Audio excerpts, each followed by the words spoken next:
Di hari pemakaman suami saya, ibu mertua menunjuk wajah saya di depan seluruh keluarga. Pergi kamu dari sini. Kamu cuma perempuan miskin yang numpang hidup. Sekarang Bagas sudah tidak ada. Kamu bukan siapa-siapa lagi di keluarga ini. Tanah kuburan masih basah. Karangan bunga belum layu. Dan saya, istri yang baru saja kehilangan segalanya, diseret keluar seperti pencuri.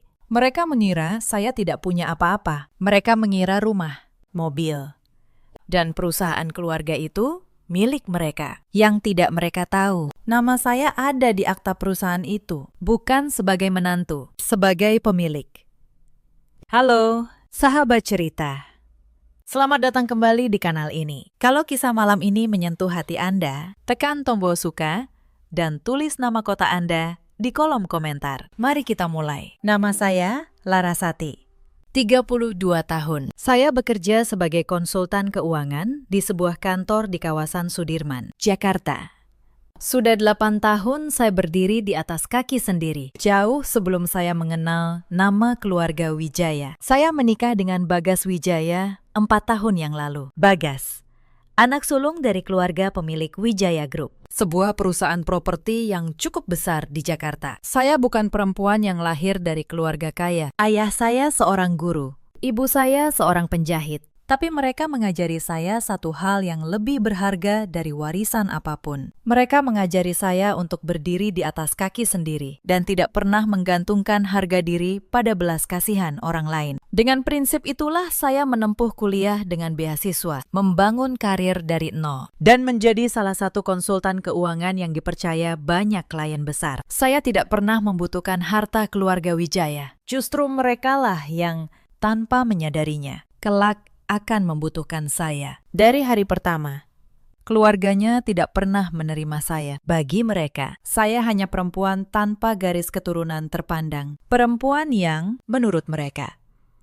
menikahi Bagas demi harta. Ibu mertua saya, Bu Suryami, adalah orang yang paling keras. Setiap kali saya datang ke rumah besar mereka di Pondok Indah, tatapannya selalu dingin, seolah kehadiran saya mengotori lantai marmer rumahnya. Larasati ini tidak akan bertahan lama, katanya suatu kali. Sengaja terdengar oleh saya. Perempuan model begini, kalau sudah dapat uang, pasti kabur. Saya diam. Saya selalu diam, bukan karena saya lemah, tapi karena saya tahu ada waktunya untuk bicara dan ada waktunya untuk menunggu. Adik ipar saya, Sekar, lebih halus tapi lebih berbahaya. Usianya 29 tahun. Wajahnya selalu manis di depan Bagas. Tapi di belakang, dialah yang paling rajin menanam kebencian di telinga ibu mereka. Mbak Laras, pakai tas apa hari ini? Tanya Sekar suatu sore. Pura-pura kagum. Mahal ya? Pasti uang Mas Bagas. Pas itu saya beli dari gaji saya sendiri. Tapi saya hanya tersenyum. Saya tidak pernah merasa perlu menjelaskan diri kepada orang yang sudah memutuskan untuk membenci saya. Yang membuat saya bertahan hanya satu. Bagas. Suami saya bukan laki-laki sempurna, tapi dia mencintai saya dengan tulus. Dia satu-satunya orang di keluarga itu yang melihat saya sebagai manusia, bukan sebagai ancaman. Maaf ya, Laras, katanya sering setelah ibunya menghina saya. Ibu memang keras, tapi suatu hari mereka akan tahu siapa kamu sebenarnya. Saya hanya tersenyum mendengar itu. Karena hanya Bagas dan saya yang tahu satu rahasia. Rahasia yang akan mengubah segalanya. Untuk memahami rahasia itu, saya harus kembali ke awal. Sebelum saya bertemu Bagas, saya bukan perempuan biasa di dunia keuangan. Selama bertahun-tahun saya bekerja sebagai analis investasi. Saya mengelola dana orang lain, membaca laporan keuangan, dan mengenali perusahaan yang sehat dari yang sekedar terlihat megah. Wijaya Group, perusahaan keluarga suami saya. Dari luar, tampak kokoh. Tapi saya tahu yang sebenarnya. Sejak 5 tahun lalu, perusahaan itu nyaris bangkrut. Bapak mertua saya, almarhum Pak Hendra Wijaya, membuat keputusan bisnis yang ceroboh. Dia berutang besar untuk membangun sebuah menara perkantoran di kawasan Kuningan. Proyek itu mangkrak.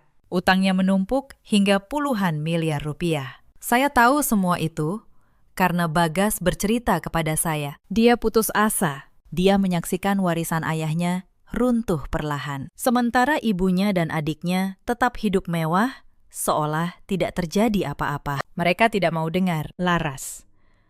Kata Bagas malam itu, ibu masih beli perhiasan, Sekar masih ganti mobil. Padahal perusahaan sedang sekarat. Saat itulah saya mengambil keputusan yang mengubah hidup kami. Saya punya tabungan, bukan tabungan kecil. Selama 8 tahun bekerja, saya berinvestasi dengan disiplin. Saya juga punya jaringan investor yang mempercayai saya. Saya berkata kepada Bagas, saya akan menyelamatkan perusahaan ini. Tapi dengan satu syarat. Bagas menatap saya. Syarat apa? Penyelamatan ini harus melalui jalur resmi. Saya akan menyuntikkan modal lewat sebuah perusahaan investasi. Sebagai imbalannya, perusahaan itu akan menguasai saham mayoritas Wijaya Group. Dan kepemilikan itu atas nama saya pribadi. Bagas terdiam lama.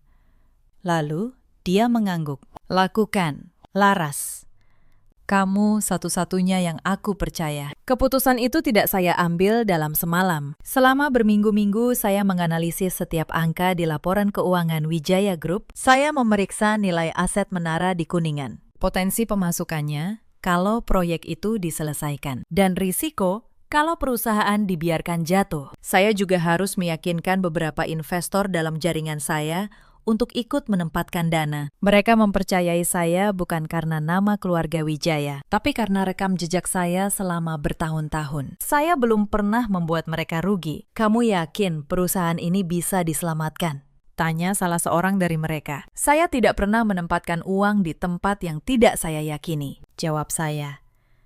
Dan saya benar. Dalam 2 tahun, menara di Kuningan berubah dari beban menjadi aset paling berharga perusahaan. Maka, itulah yang saya lakukan. Diam-diam, tanpa sepengetahuan ibu mertua dan Sekar. Saya menyuntikkan dana sebesar 50 miliar rupiah ke dalam Wijaya Group melalui perusahaan investasi milik saya. Saya membayar utang yang membelit. Saya menyelamatkan menara di Kuningan yang mangkrak itu. Dan sebagai imbalannya, akta perusahaan diubah. 70% saham Wijaya Group kini sah menjadi milik saya. Hitam di atas putih, tercatat di notaris, terdaftar resmi. Bu Suryani dan Sekar tidak pernah tahu. Bagi mereka, perusahaan membaik karena keberuntungan atau karena kerja keras Bagas. Mereka tidak pernah bertanya dari mana uang itu datang. Saya sengaja diam. Bagas pun setuju untuk menyimpan rahasia ini. Bukan untuk menipu siapapun. Tapi karena kami tahu, kalau mereka tahu, perusahaan kini milik saya. Mereka akan melakukan apa saja untuk merebutnya kembali. Biar ini jadi jaring pengaman kita, kata Bagas waktu itu. Kalau suatu hari terjadi sesuatu padaku, kamu tidak akan pernah terlantar. Saya tidak suka mendengar dia bicara begitu. Saya memintanya berhenti. Saya tidak tahu kata-kata itu akan menjadi kenyataan secepat ini. 3 bulan yang lalu, Bagas mulai sering merasa lelah. Awalnya kami pikir itu hanya kecapean kerja, tapi rasa lelah itu tidak hilang. Wajahnya pucat. Berat badannya turun. Sampai suatu pagi, dia jatuh pingsan di kamar mandi. Hasil pemeriksaan di rumah sakit menghancurkan dunia saya. Kanker sudah menyebar. Dokter berkata dengan hati-hati, waktu yang tersisa tidak banyak. Saya menemani Bagas setiap hari. Saya tidur di kursi rumah sakit. Saya menyuapinya bubur. Saya menggenggam tangannya yang semakin kurus. Di mana ibu mertua saya saat itu? Di mana Sekar? Mereka datang sesekali, membawa buah, berfoto di samping ranjang Bagas untuk diunggah, lalu pergi. Yang menjaga Bagas siang dan malam hanya saya. Selama 3 bulan itu, hidup saya menyusut menjadi satu ruangan rumah sakit. Pagi saya dimulai dengan membersihkan tubuh Bagas yang semakin lemah. Siang saya habiskan membujuknya makan, meski hanya beberapa sendok bubur. Malam saya lewati dengan terjaga, mendengar napasnya.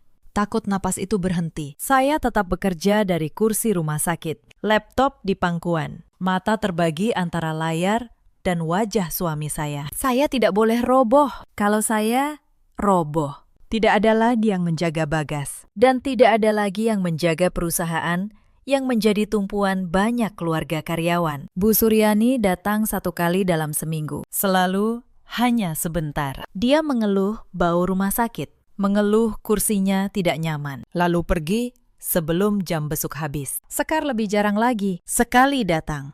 Dia sibuk dengan ponselnya, berfoto di samping ranjang kakaknya, lalu pamit dengan alasan ada janji. Saya tidak pernah meminta bantuan mereka. Saya tahu, meminta pun percuma. Maka saya menjaga Bagas sendirian, dan saya tidak menyesalinya sedetik pun. Suatu malam, Bagas memanggil saya dengan suara lirih. "Laras, kemarilah. Ada yang ingin aku sampaikan." Saya duduk di sisinya.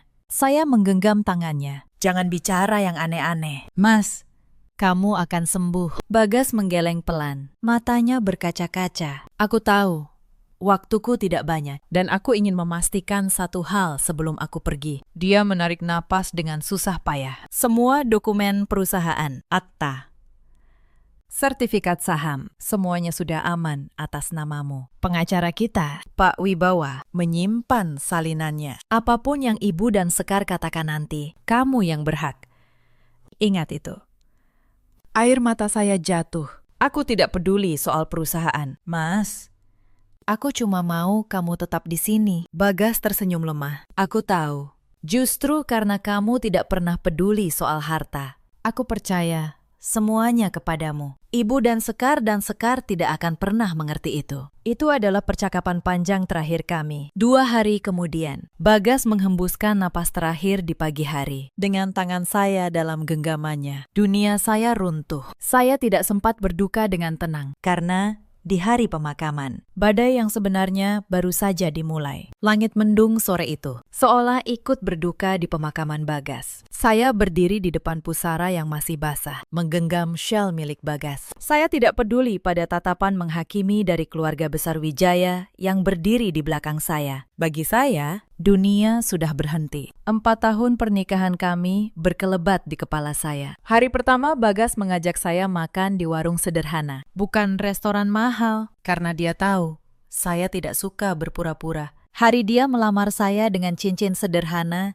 dan janji yang tulus. Malam-malam kami berbincang tentang masa depan, tentang anak yang kami impikan, tapi belum sempat hadir. Semua itu kini hanya kenangan, dan saya harus menghadapinya sendirian. Dikelilingi orang-orang yang bahkan tidak sudi menatap saya dengan iba. Tapi mereka tidak membiarkan saya berduka. Bu Suryani melangkah mendekat. Aroma parfum mahalnya tercium tajam. Tidak ada kehangatan di matanya. Hanya kebencian yang selama ini ia sembunyikan. Kini tumpah seluruhnya. "Sudah cukup berpura-puranya, Larasati," katanya dingin. "Suamiku sudah tidak ada. Sekarang kamu mau apa lagi di keluarga ini?" Saya menatapnya. "Bu, ini pemakaman Mas Bagas. Tolong hargai dia." "Menghargai?" Bu Suryani tertawa kecil. Tawa yang menusuk. "Kamu yang tidak menghargai keluarga ini. Kamu cuma perempuan miskin yang beruntung dinikahi anakku. Sekarang dia mati. Dan kamu pikir kamu masih punya tempat di sini." Suaranya meninggi. Orang-orang mulai menoleh. "Pergi kamu. Kamu cuma sampah yang numpang hidup. Kamu bukan siapa-siapa lagi." Kata itu, sampah, diucapkan di atas tanah tempat suami saya baru saja dikubur. Saya tidak menjawab. Saya hanya menatap pusara Bagas, lalu berbalik dan pergi. Bukan karena saya kalah, tapi karena hari itu, saya tidak ingin menodai perpisahan saya dengan suami saya dengan sebuah pertengkaran. Mereka mengira saya pergi karena takut. Mereka salah besar. Malam itu, saya kembali ke rumah saya dan Bagas di kawasan Bintaro. Rumah yang kami beli bersama dengan uang kami sendiri. Jauh dari rumah besar keluarga Wijaya. Saya pikir setidaknya di sana saya bisa menangis dengan tenang. Tapi keesokan paginya, ketukan keras membangunkan saya. Saya membuka pintu. Sekar berdiri di sana dengan 2 orang pria bertubuh besar di belakangnya. Senyumnya manis, tapi matanya penuh kemenangan. "Pagi, Mbak Laras," katanya. "Maaf mengganggu. Aku kesini cuma mau ambil yang jadi hak keluarga kami." "Hak apa?" tanya saya. "Mobil itu," Sekar menunjuk mobil yang terparkir di garasi. Itu dibeli pakai uang Mas Bagas. Sekarang Mas Bagas sudah tidak ada. Itu jadi milik keluarga. Begitu juga semua surat-surat berharga yang Mbak simpan. Saya tetap tenang. Mobil itu dibeli dari rekening bersama saya dan Bagas. Secara hukum, itu harta bersama dan saya istrinya yang sah. Wajah Sekar mengeras. Istri, Mbak cuma perempuan yang menyusup ke keluarga kami. Jangan sok tahu hukum. Ibu sudah bicara dengan pengacara. Semua harta Mas Bagas jatuh ke keluarga, bukan ke perempuan pembawa sial seperti Mbak. Pembawa sial, itu kata kedua yang mereka lemparkan ke wajah saya dalam 2 hari. Saya menutup pintu pelan-pelan. Saya tidak meladeni. Tapi di dalam dada saya, sesuatu mulai mengeras. Bukan dendam, sesuatu yang lebih dingin dari itu. Kesabaran yang sudah sampai di ujungnya. 3 malam berturut-turut setelah itu. Ketenangan rumah saya di Bintaro terganggu. Mobil-mobil asing berhenti di depan rumah saya larut malam. Lampunya sengaja diarahkan ke jendela. Suara klakson dibunyikan berkali-kali, lalu pergi. Sekali, seseorang melempar batu kecil ke pagar saya. Saya tahu siapa di balik ini. Ini cara mereka menekan saya, membuat saya takut, membuat saya merasa tidak aman di rumah saya sendiri. Supaya saya menyerah dan pergi, saya tidak melapor ke polisi. Belum. Saya hanya memasang kamera pengawas tambahan di sekeliling rumah. Setiap mobil, setiap pelat nomor, setiap gangguan. Semuanya terekam.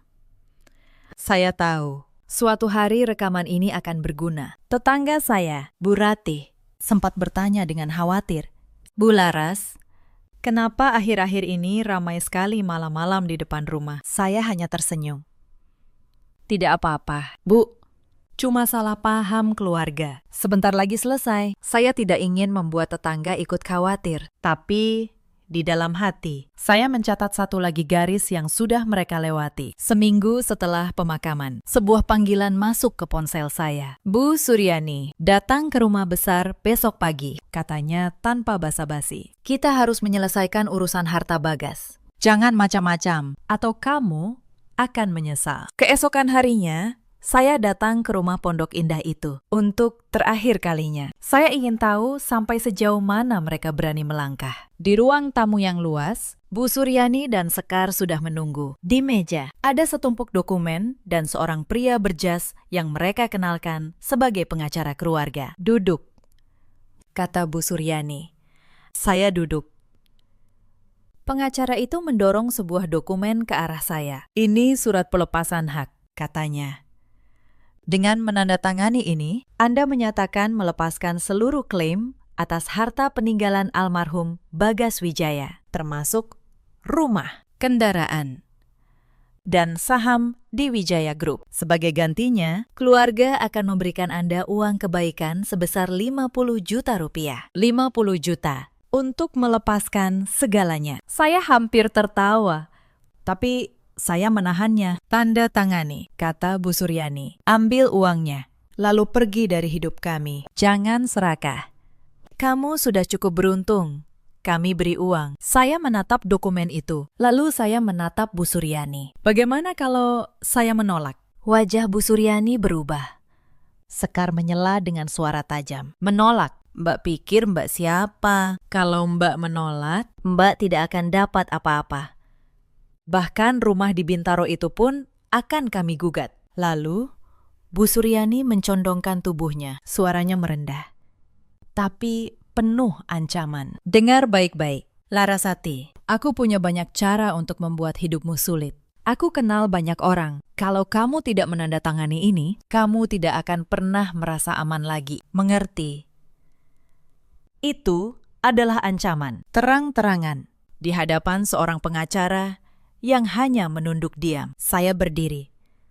Saya tidak menyentuh dokumen itu. Saya butuh waktu untuk berpikir. Kata saya, tenang. Saya akan kabari keputusan saya. Saya memperhatikan pengacara itu. Dia tidak berani menatap mata saya. Seorang profesional hukum yang tahu betul bahwa apa yang sedang dilakukan kliennya berada di wilayah abu-abu. Bahkan mungkin melanggar hukum. Tapi dia memilih diam demi bayaran. Saya juga memperhatikan Sekar. Matanya berkilat penuh keserakahan, seperti orang yang sudah menghitung pembagian harta yang belum tentu jadi miliknya. Dan Bu Suryani dengan dagu terangkat, begitu yakin bahwa dunia akan selalu tunduk pada kemauannya. Mereka semua salah membaca saya. Mereka melihat seorang janda yang baru kehilangan suami, rapuh dan mudah ditekan. Mereka tidak melihat seorang perempuan yang sudah membangun kerajaannya sendiri jauh sebelum mereka mengenalnya.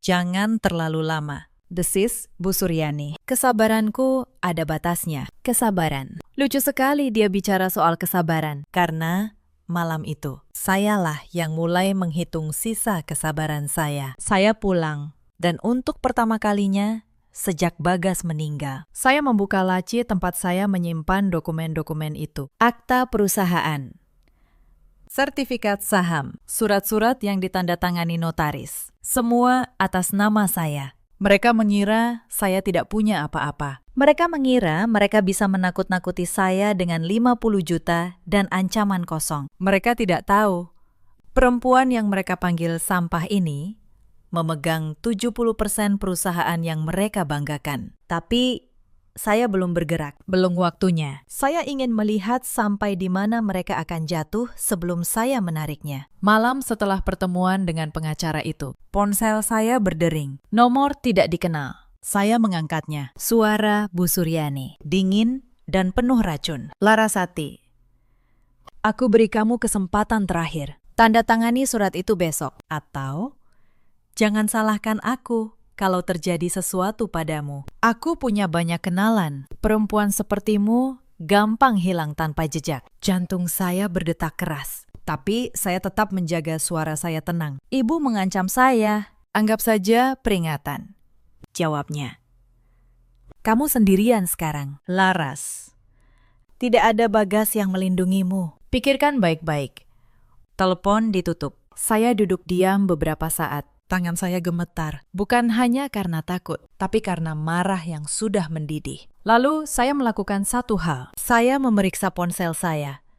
Panggilan itu terekam. Setiap kata ancaman itu tersimpan rapi. Mereka pikir saya perempuan lemah yang sendirian. Mereka tidak tahu, setiap ancaman yang mereka lemparkan justru menjadi tali yang akan mengikat mereka sendiri. Keesokan paginya, saya menemui Pak Wibawa, pengacara pribadi yang dulu mengurus seluruh dokumen kepemilikan saham bersama Bagas. Dia sudah seperti penasihat keluarga kecil kami sendiri. Saya menyerahkan semua yang saya kumpulkan. Tangkapan layar, fitnah Sekar, rekaman ancaman Bu Suryani, surat pelepasan hak yang mereka paksakan, bukti pemblokiran rekening. Pak Wibawa membaca semuanya dengan teliti, lalu melepas kacamatanya. Bu Laras, katanya serius.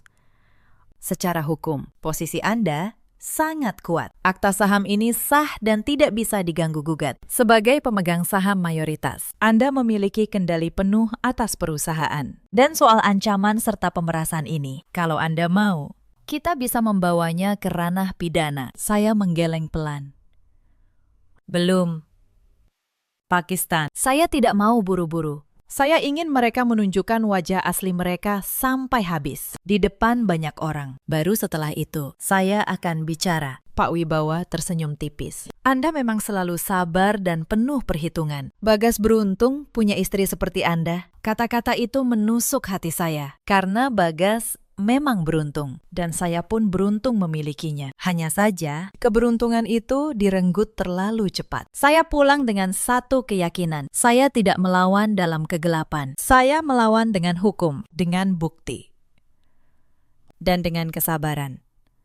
Mereka boleh punya kekuasaan dan koneksi, tapi saya punya kebenaran yang tertulis hitam di atas putih. Beberapa hari kemudian, saya mulai menerima pesan dari kerabat jauh keluarga Wijaya. Pesan-pesan yang menusuk. Rupanya, Sekar tidak tinggal diam. Dia menyebarkan cerita ke seluruh keluarga besar. Versi yang sudah dipelintir habis-habisan. Katanya, sayalah yang menguras uang Bagas selama dia sakit. Katanya, saya menelantarkan suami saya demi harta. Katanya, saya perempuan licik yang sekarang menolak pergi karena masih ingin merampok keluarga. Saya membaca pesan-pesan itu satu persatu. Sepupu Bagas mengirim pesan panjang, menuduh saya tidak tahu malu. Bibi Bagas menulis bahwa saya membawa aib bagi keluarga yang paling menyakitkan. Sekar bahkan mengunggah sindiran di media sosialnya tanpa menyebut nama. Tapi semua orang tahu yang dia maksud. Ada orang yang dikasih hati, malah minta jantung, sudah ditolong. Sekarang malah merampok keluarga yang berduka. Ratusan komentar di bawahnya. Orang-orang yang tidak tahu apa-apa ikut menghujat saya. Saya menutup ponsel saya.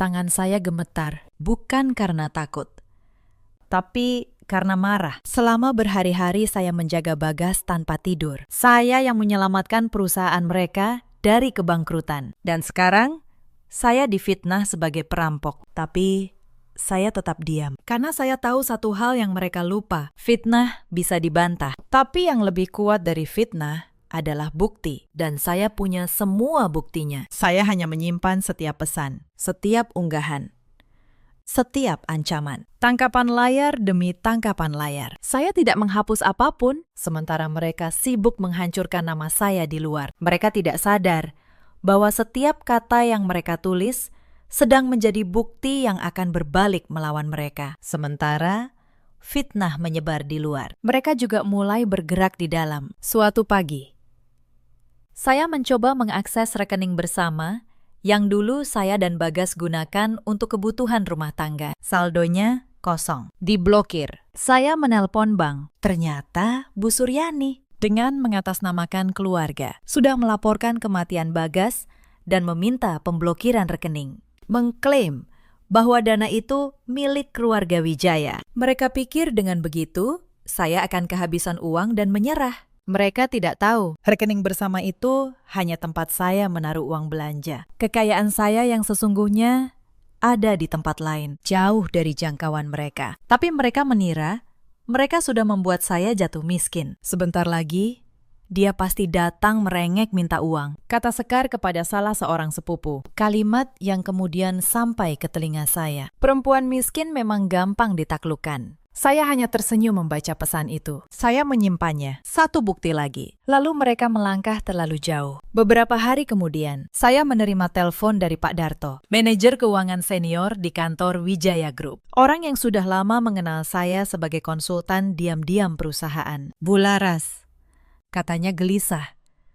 Saya harus lapor sesuatu. Bu Suryani dan Sekar datang ke kantor pagi ini. Mereka memerintahkan staf memindahkan barang-barang Pak Bagas dari ruang direktur. Sekar bilang, mulai sekarang, dialah yang memegang perusahaan. Dia menyuruh kami menandatangani dokumen pengangkatan dirinya sebagai direktur baru. Saya menggenggam ponsel erat-erat. Mereka benar-benar berani mengambil alih perusahaan yang bahkan bukan milik mereka. Pak Darto, kata saya, tenang, jangan tanda tangani apapun. Tahan semua dokumen itu. Sebentar lagi, semuanya akan jelas. Percaya pada saya. Saya menutup telepon. Saya menarik napas panjang. Mereka sudah menghina saya, mengusir saya, memfitnah saya, memblokir uang saya. Dan kini, mereka mencoba mencuri perusahaan yang sebenarnya milik saya. Sudah cukup. Kesabaran saya sudah sampai di titik akhir. Lalu datang puncaknya. Sebuah pertemuan keluarga besar. Bu Suryani mengundang seluruh keluarga Wijaya ke rumah Pondok Indah untuk apa yang dia sebut menyelesaikan masalah menantu durhaka. Dan dia mengundang saya juga supaya saya dipermalukan di depan semua orang. Saya datang. Tentu saja saya datang, tapi bukan untuk dipermalukan. Ruang keluarga yang luas itu penuh sesak. Paman, bibi, sepupu, semua hadir.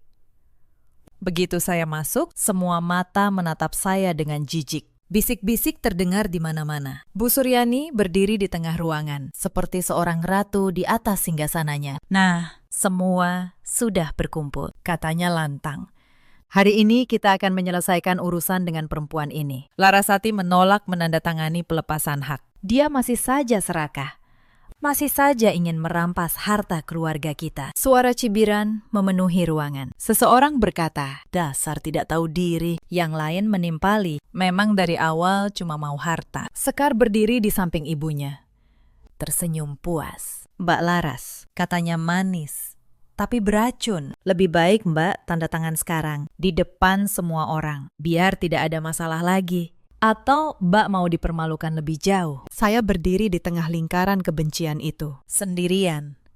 Tapi saya tidak gemetar. Saya menatap mereka satu persatu. Lalu saya membuka tas saya dan mengeluarkan sebuah map coklat tebal. Sebelum saya tanda tangan apapun, kata saya. Suara saya tenang dan jelas memenuhi ruangan. Izinkan saya menunjukkan beberapa dokumen, supaya semua yang hadir di sini tahu siapa sebenarnya yang berhak atas Wijaya Group. Ruangan mendadak hening. Bu Suryani mengerutkan dahi. Dokumen apa? Jangan main-main. Larasati, saya tidak menjawab. Saya membuka map itu dan meletakkan lembar pertama di atas meja, di tengah ruangan. Agar semua bisa melihat. Ini akta perubahan kepemilikan saham Wijaya Group, kata saya. Tertanggal 3 tahun lalu, disahkan oleh notaris, terdaftar resmi di Kementerian Hukum. Silakan baca siapa pemegang 70% saham perusahaan ini. Pengacara keluarga yang berdiri di sudut ruangan, melangkah maju dan mengambil lembar itu. Wajahnya berubah saat membacanya. Dia membaca ulang. Lalu dia menatap saya dengan ekspresi yang sulit dijelaskan. Ada apa? Tanya Bu Suryani tidak sabar. Apa isinya? Pengacara itu menelan ludah. Bu, menurut akta ini, pemegang saham mayoritas Wijaya Group adalah Ibu Larasati. Ruangan yang tadi penuh cibiran, kini sunyi total. Semua mata berpindah dari pengacara itu ke saya. Bu Suryani tertawa. Tawa yang gugup.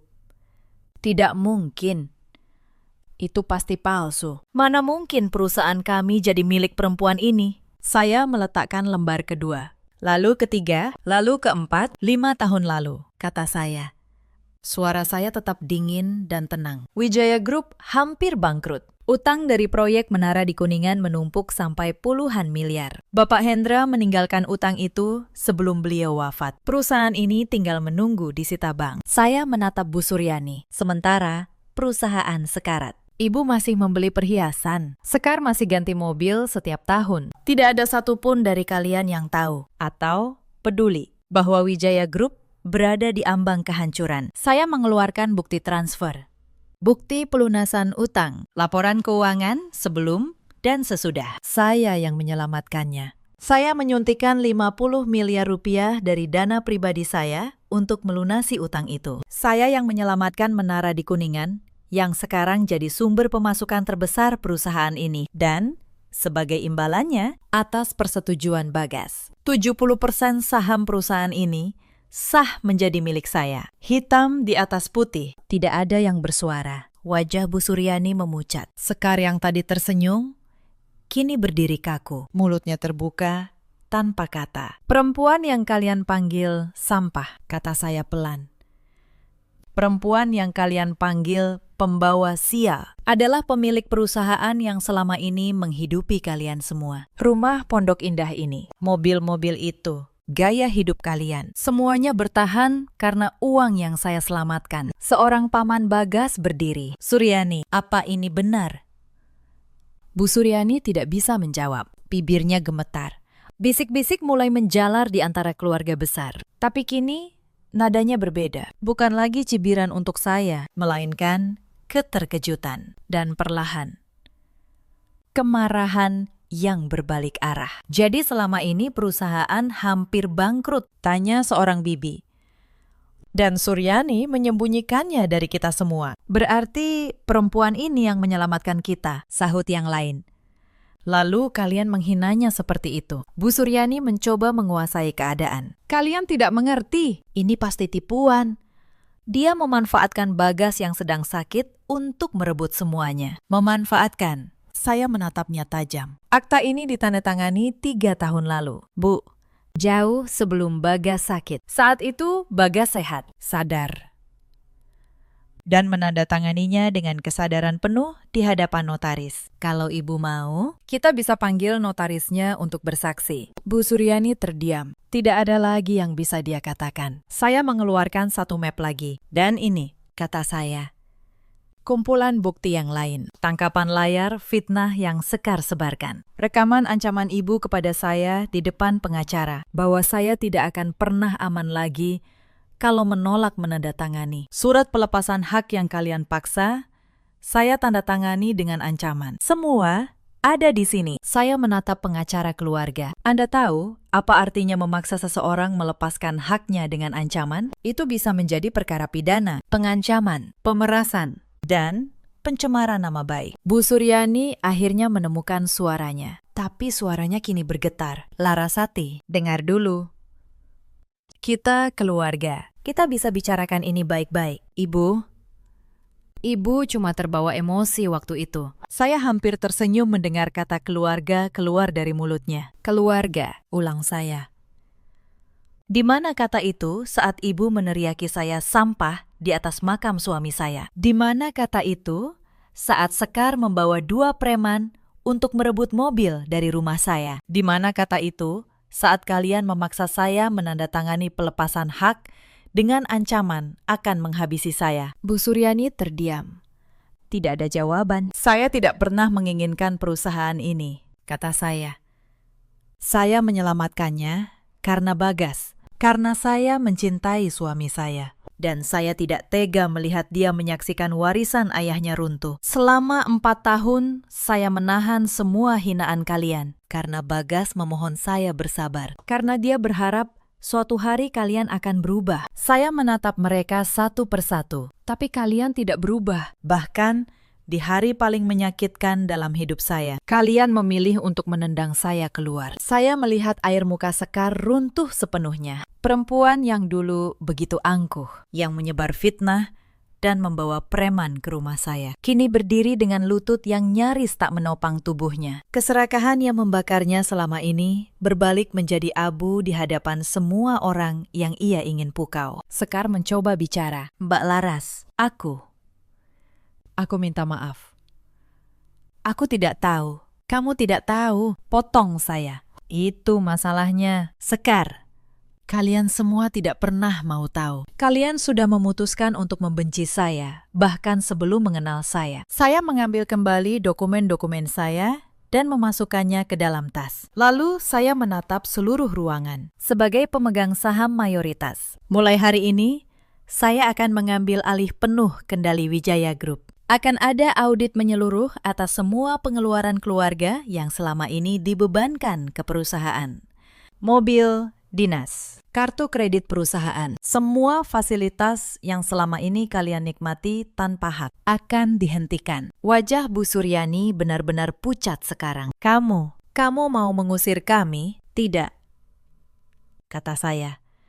Saya tidak sekejam itu. Rumah Pondok Indah ini secara pribadi memang atas nama almarhum Bapak Hendra. Dan itu menjadi bagian warisan yang sah untuk ibu. Saya tidak akan menyentuhnya. Saya bukan kalian. Saya berhenti sejenak. Tapi perusahaan adalah perusahaan. Mulai sekarang, ia akan dikelola secara profesional. Bukan sebagai dompet pribadi keluarga yang tidak pernah bekerja sehari pun untuknya. Saya berjalan menuju pintu. Di ambang pintu, saya berhenti dan menoleh untuk terakhir kalinya. Oh, satu hal lagi, soal fitnah dan ancaman itu. Saya tidak akan menuntut, bukan karena kalian pantas dimaafkan, tapi karena saya tidak mau membuang lebih banyak waktu untuk orang-orang yang tidak pernah berarti apa-apa dalam hidup saya. Anggap saja itu hadiah terakhir dari menantu yang kalian sebut sampah. Lalu, saya pergi. Kali ini, tidak ada satupun suara yang berani menghentikan saya. Hari-hari setelah pertemuan itu berlalu seperti air bah yang akhirnya surut. Keesokan paginya, saya datang ke kantor Wijaya Group. Bukan sebagai menantu yang menyelinap. Bukan sebagai konsultan diam-diam. Tapi sebagai pemilik yang sah. Pak Darto menyambut saya di lobi dengan wajah lega. Para staf yang dulu hanya tahu saya sebagai istri Pak Bagas,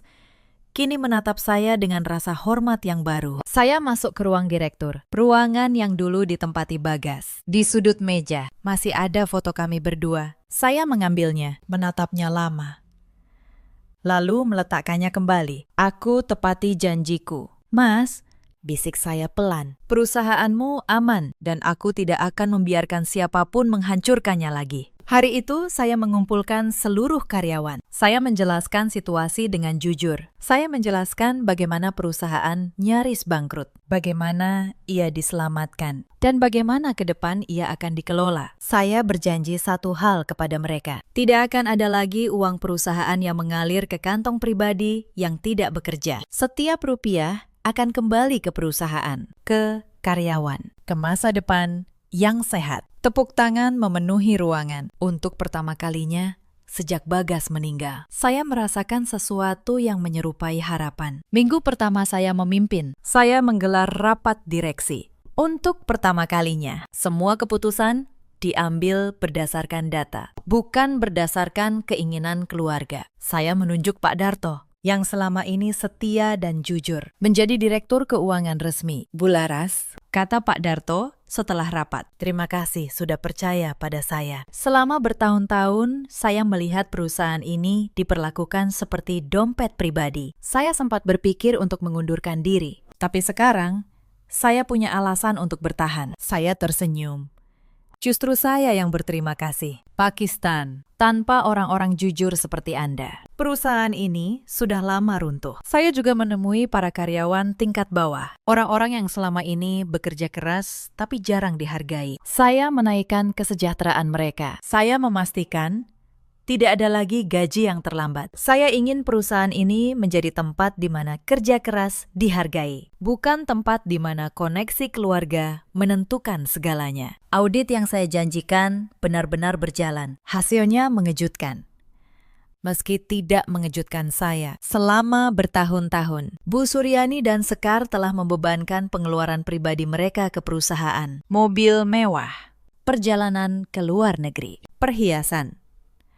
Semuanya dibayar dengan uang perusahaan. Saya menghentikan semua itu, bukan sebagai balas dendam, tapi karena memang begitulah seharusnya sebuah perusahaan dijalankan. Tanpa aliran uang perusahaan, kehidupan mewah keluarga Wijaya runtuh perlahan. Bu Suryani harus menjual sebagian perhiasannya untuk bertahan. Mobil-mobil mewah Sekar ditarik karena cicilannya selama ini ternyata dibayar perusahaan. Saya mendengar kabar bahwa Sekar yang dulu begitu angkuh, kini harus mencari pekerjaan untuk pertama kalinya dalam hidupnya. Konon, dia melamar ke beberapa perusahaan, tapi reputasinya sebagai perempuan yang manja dan sombong sudah terlanjur tersebar. Bu Suryani beberapa kali mencoba menghubungi saya. Pesan-pesannya berubah total. Yang dulu penuh hinaan, kini penuh permohonan. Laras, Ibu minta maaf.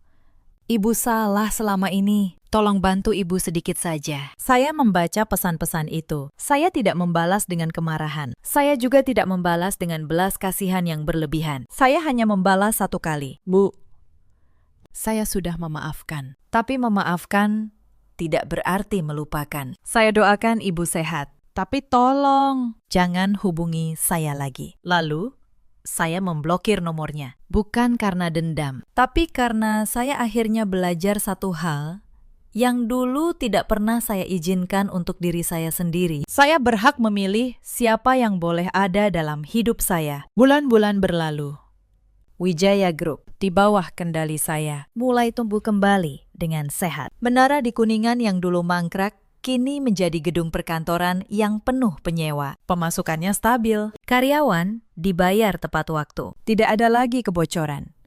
Saya tidak menjadi kaya raya dalam semalam. Saya sudah mapan jauh sebelum ini. Tapi yang saya dapatkan jauh lebih berharga dari uang. Saya mendapatkan ketenangan. Saya mendapatkan rasa hormat yang saya bangun dengan kerja keras saya sendiri. Suatu sore, saya berkunjung ke makam Bagas. Saya membawa bunga kesukaannya. Saya duduk di samping pusaranya. Seperti dulu saya duduk di samping ranjang rumah sakitnya. Semua sudah selesai. Mas, kata saya, aku menjaga semua yang kamu titipkan. Dan aku menjaga diriku sendiri. Seperti yang selalu kamu inginkan. Angin sore berhembus pelan. Untuk pertama kalinya, air mata yang jatuh di pipi saya bukan air mata kepedihan, tapi air mata kelegaan. Saya teringat kata-kata terakhir Bagas, bahwa suatu hari keluarganya akan tahu siapa saya sebenarnya. Hari itu akhirnya datang, bukan dengan cara yang ia bayangkan, dan dengan harga yang terlalu mahal. Tapi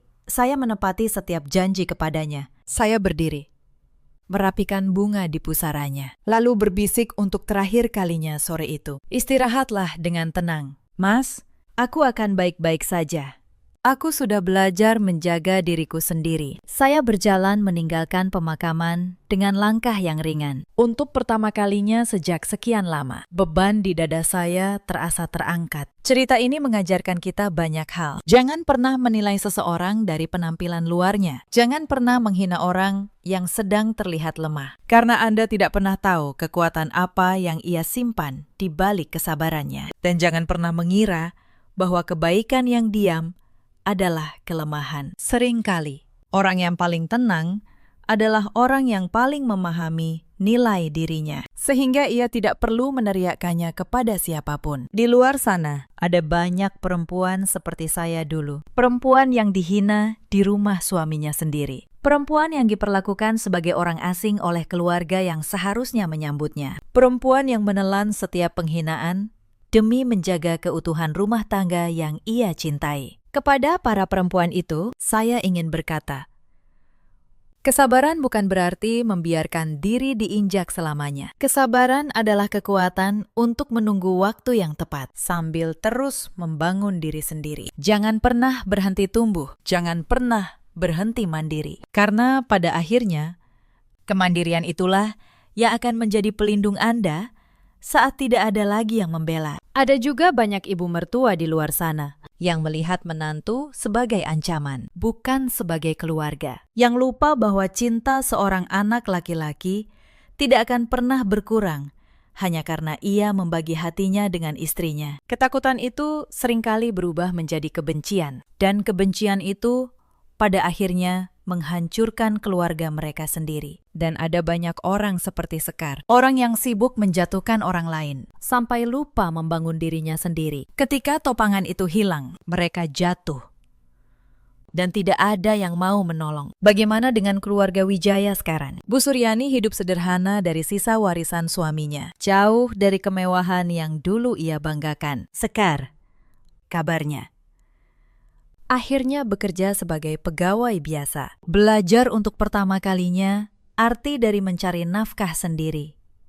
Saya tidak membenci mereka. Saya hanya berhenti membiarkan mereka menyakiti saya. Dan saya melanjutkan hidup. Saya mengelola perusahaan yang dititipkan suami saya dengan sepenuh hati. Saya tidak menikah lagi sampai cerita ini saya ceritakan. Karena cinta sejati tidak datang setiap hari. Tapi saya bahagia, saya tenang, dan saya tidak lagi membiarkan siapapun menentukan harga diri saya. Dalam hidup, kita semua punya pilihan. Kita bisa memilih untuk membalas kejahatan dengan kejahatan, atau kita bisa memilih untuk berdiri tegak, membuktikan diri lewat kerja keras dan integritas, lalu membiarkan kebenaran berbicara dengan sendirinya. Saya memilih yang kedua. Dan itu adalah kemenangan paling manis yang pernah saya rasakan. Bagaimana dengan Anda? Pernahkah Anda merasa diremehkan, lalu membuktikan bahwa mereka salah? Ceritakan kisah Anda di kolom komentar. Saya akan membaca setiap cerita kalian. Terima kasih sudah menemani sampai akhir. Sampai jumpa di kisah berikutnya. Malam itu, saya baru pulang kerja. Badan saya remuk. Dan yang menyambut saya bukan ucapan terima kasih. Kakak ipar saya yang baru melahirkan menyodorkan seember pakaian dalam kotor. Menyuruh saya mencucinya saat itu juga, saat saya menolak. Ibu mertua menampar pipi saya 2 kali, keras. Sampai telinga saya berdenging. Lalu, suami saya berdiri. Suaranya bergetar, tapi tegas. Istri saya bukan pembantu di rumah ini. Mereka semua terdiam. Mereka pikir itulah akhir dari penghinaan saya. Mereka tidak tahu satu hal. Rumah tempat mereka berdiri dan menampar saya itu, sertifikatnya atas nama saya. Halo, sahabat. Selamat datang kembali di kanal ini. Kalau cerita malam ini menyentuh hatimu, tinggalkan 1 kata di kolom komentar, supaya saya tahu kamu menemani saya sampai akhir. Nama saya Maya Anjani. Tahun ini usia saya 33 tahun. Saya bekerja sebagai notaris di sebuah kantor di kawasan Kuningan, Jakarta. Sudah 8 tahun saya menekuni profesi ini. Pekerjaan saya adalah menyaksikan tanda tangan orang. Akta jual beli, surat warisan, perjanjian utang. Saya tahu betul, sehelai kertas bisa lebih kuat dari 1000 kata. Orang sering meremehkan kertas. Mereka pikir yang penting adalah suara paling keras di ruangan. Saya tahu itu keliru.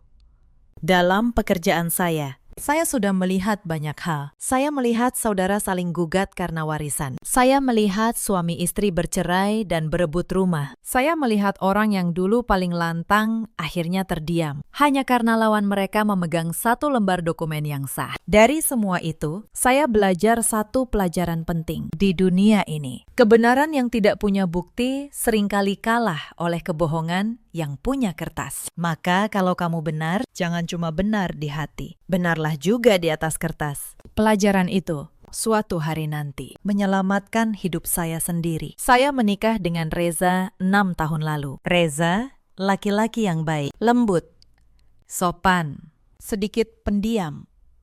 Satu-satunya kelemahannya adalah ibunya. Kami tinggal di sebuah rumah di kawasan Bintaro. Rumah 2 lantai, halaman kecil, pagar putih. Rumah itu kami tempati bersama ibu mertua saya, Bu Sulastri, dan sejak setahun lalu, kakak ipar saya, Mbak Dian, beserta suaminya. Banyak orang mengira rumah itu milik ibu mertua. Reza pun membiarkan anggapan itu hidup. Dia tidak pernah meluruskannya. Saya juga diam. Saya punya alasan sendiri untuk diam, dan baru malam itu mereka mengerti alasannya. Sebelum saya lanjutkan, saya ingin kamu tahu satu hal tentang saya. Saya bukan perempuan yang gampang marah. Saya perempuan yang gampang mencatat. Setiap penghinaan, saya catat.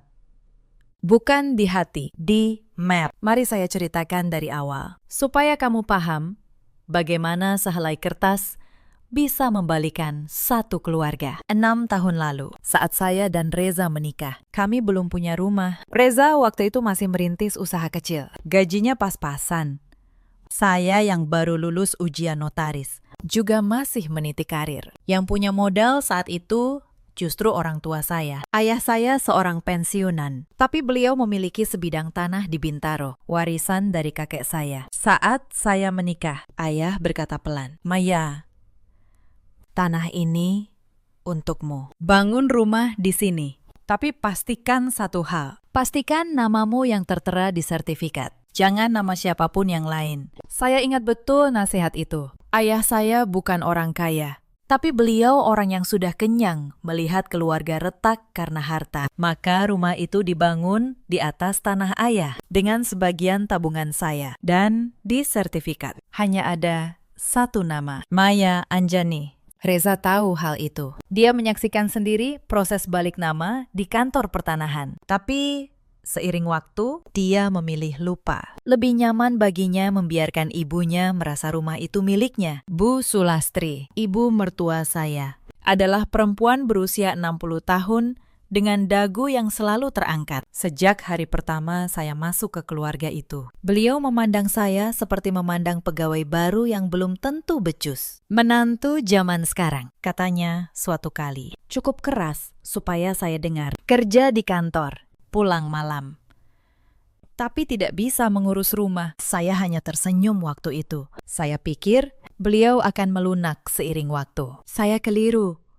Orang yang merasa berkuasa tidak melunak. Mereka hanya menunggu kesempatan untuk menekan lebih dalam. Tahun pertama, masih bisa saya tahan. Bu Sulastri mengkritik masakan saya, mengkritik cara saya melipat baju, mengkritik jam pulang saya. Saya anggap itu bumbu rumah tangga. Saya bahkan berusaha keras menyenangkan hati beliau. Setiap akhir pekan, saya memasak masakan kesukaannya. Saya membelikan beliau pakaian saat gajian. Saya mengantar beliau ke pengajian. Saya pikir kalau saya cukup baik, suatu hari beliau akan menerima saya. Tapi semakin saya merendah, semakin beliau menekan.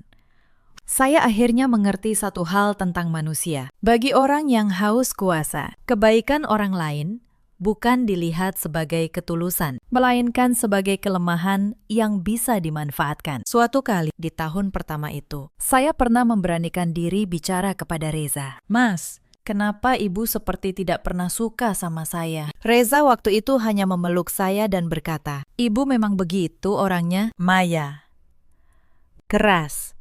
Tapi hatinya baik kok. Kamu sabar saja ya. Sabar saja. Selalu kata itu. Seolah-olah kesabaran saya adalah harga yang harus saya bayar untuk tetap menjadi bagian dari keluarga itu. Tahun kedua, Reza mulai sering bertugas keluar kota. Usahanya berkembang. Dan itu hal baik. Tapi setiap kali dia pergi, rumah itu berubah menjadi tempat lain bagi saya. Tempat di mana saya bukan tuan rumah, melainkan tamu yang harus tahu diri. Lalu, setahun lalu, datanglah Mbak Dian. Mbak Dian adalah kakak ipar saya, kakak perempuan Reza. Pernikahannya sedang goyah. Jadi, dia pulang ke rumah ibunya, membawa serta suaminya yang pengangguran. Dan rumah ibunya, sahabat, adalah rumah saya. Sejak Mbak Dian datang, beban di pundak saya berlipat. 2 orang dewasa tambahan, ditambah ibu mertua. Semuanya menganggap saya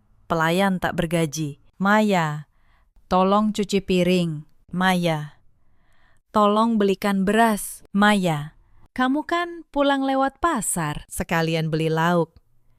Saya kerjakan semua, bukan karena saya takut, tapi karena saya sedang menunggu sesuatu yang belum waktunya. Hari-hari itu adalah hari-hari terberat dalam hidup saya. Bayangkan, sahabat, saya bekerja dari pukul 10 malam sampai pukul 5 pagi. Sepanjang malam saya menjawab telepon pelanggan yang marah, mengetik laporan, menahan kantuk dengan kopi gelas demi gelas. Lalu saya pulang naik bus terakhir dengan kepala yang berat dan mata yang pedih. Sepanjang perjalanan, satu-satunya yang saya pikirkan adalah ranjang dan bantal. Tapi begitu saya tiba di rumah, ranjang itu seperti mimpi yang tak pernah datang. Selalu ada pekerjaan yang menunggu. Mencuci, menjemur, memasak, membersihkan. Dan saat saya akhirnya bisa berbaring, biasanya sudah pukul 9 pagi. Dan 2 jam kemudian, saya harus bangun lagi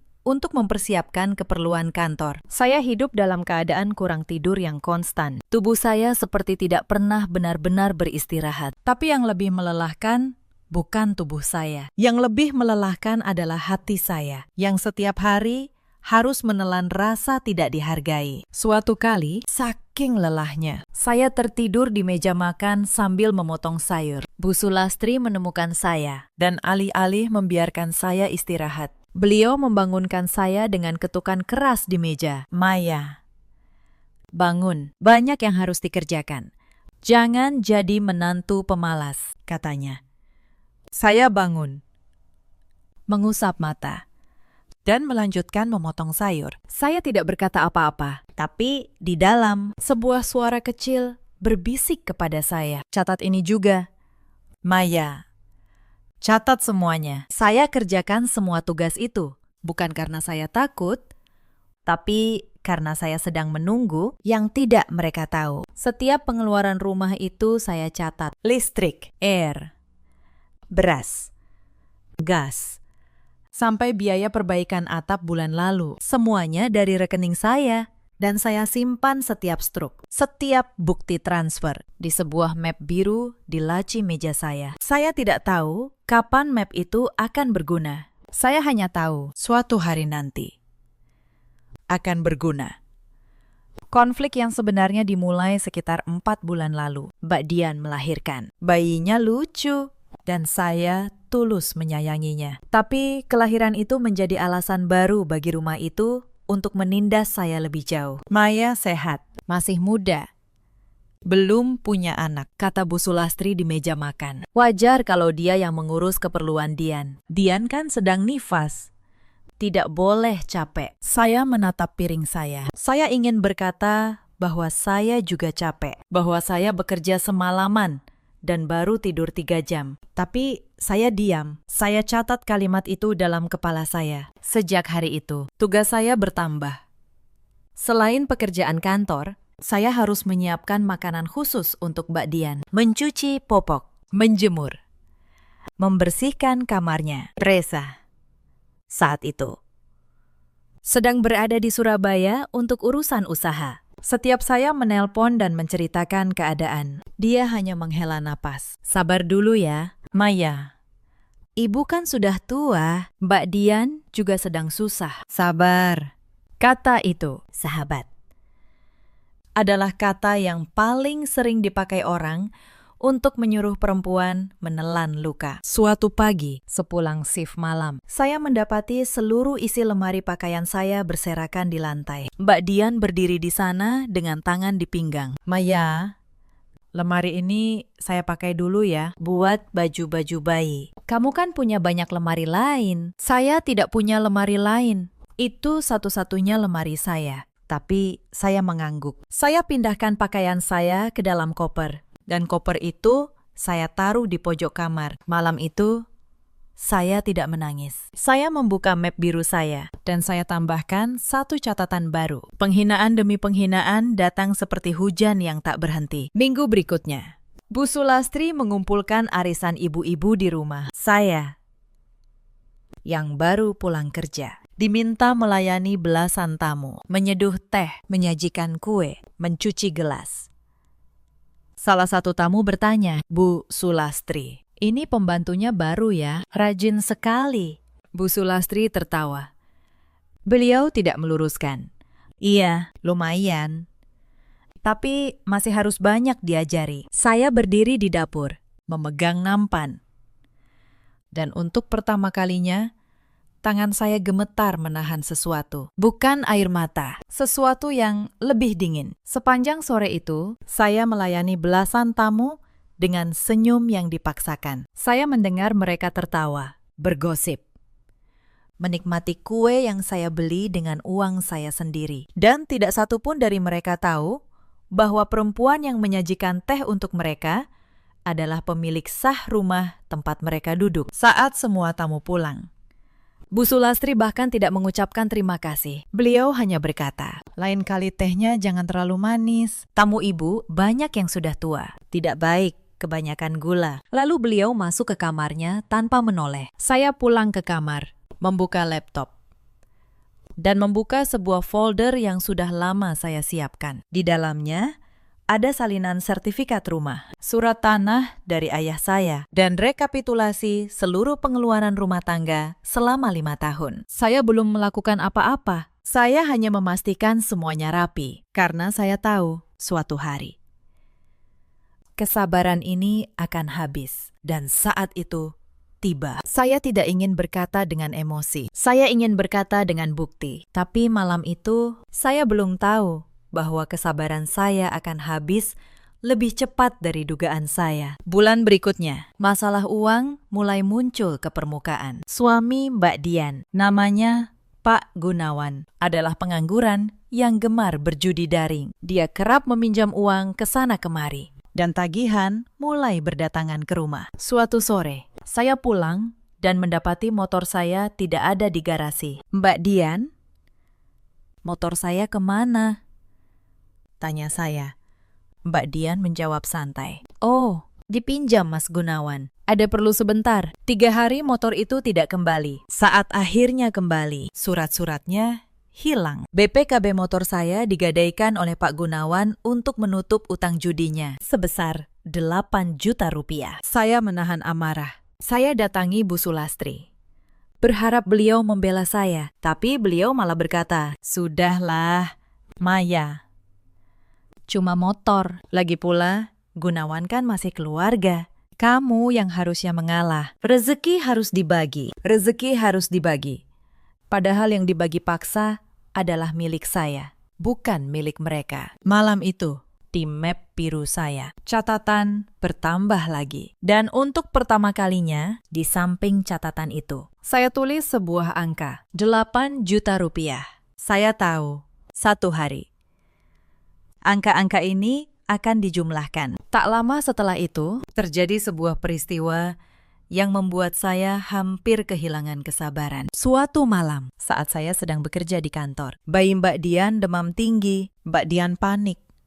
dan dia menelpon saya berkali-kali, menuntut saya pulang. Saya menjelaskan bahwa saya sedang bertugas, bahwa saya tidak bisa meninggalkan pekerjaan begitu saja. Tapi Mbak Dian tidak peduli. Dia terus menelpon, dan saat saya tidak mengangkat, dia mengirim pesan bertubi-tubi. Akhirnya, demi keselamatan bayi itu, saya minta izin pulang lebih awal. Dengan risiko gaji saya dipotong. Saya bergegas pulang, mengantar bayi itu ke rumah sakit dengan biaya saya sendiri. Menunggui sampai pagi. Lalu langsung berangkat lagi ke kantor tanpa tidur sama sekali. Bayinya sembuh. Tapi bukan terima kasih yang saya terima. Keesokan harinya, Bu Sulastri berkata di depan keluarga, "Untung Dian sigap semalam. Coba kalau mengandalkan Maya, cucu ibu bisa celaka. Maya itu mentingin kerja daripada keluarga." Saya berdiri di sana, dengan mata yang belum tidur 2 hari, dengan uang rumah sakit yang baru saja keluar dari dompet saya, dan saya mendengar diri saya dituduh tidak peduli pada keluarga. Saat itu, sahabat, saya hampir meledak, tapi saya tahan. Saya tarik napas dalam-dalam, dan saya berkata pada diri sendiri, "Belum waktunya, Maya. Belum waktunya." Saya kembali ke kamar, dan saya tambahkan catatan baru di map biru. Tapi kali ini, tangan saya gemetar saat menulisnya. Bukan karena takut, karena marah yang ditahan terlalu lama mulai mencari jalan keluar. Tak lama setelah urusan motor, datang penghinaan yang lain. Kali ini soal uang dapur. Selama ini, seperti saya bilang, biaya rumah saya yang tanggung. Tapi suatu hari, Bu Sulastri mengumpulkan kami di ruang tamu dan berkata bahwa mulai sekarang saya harus menyetor uang bulanan tetap kepada beliau. 3 juta rupiah setiap awal bulan. Untuk apa, Bu? Tanya saya. Untuk pegangan ibu, jawabnya. Ibu ini yang punya rumah. Wajar kalau yang menumpang di sini bayar. Saya hampir tertawa mendengarnya. Yang menumpang. Beliau menyebut saya pemilik sertifikat rumah itu sebagai orang yang menumpang. Tapi saya tidak membantah. Saya bahkan setuju. Saya bilang, "Baik, Bu, saya setor tiap bulan." Dan saya benar-benar menyetor 3 juta setiap awal bulan lewat transfer. Bukan karena saya percaya alasannya, tapi karena setiap transfer itu meninggalkan jejak digital yang menunjukkan bahwa saya, sang pemilik sah, justru diperlakukan sebagai penyewa di rumah saya sendiri. Bukti itu, suatu hari,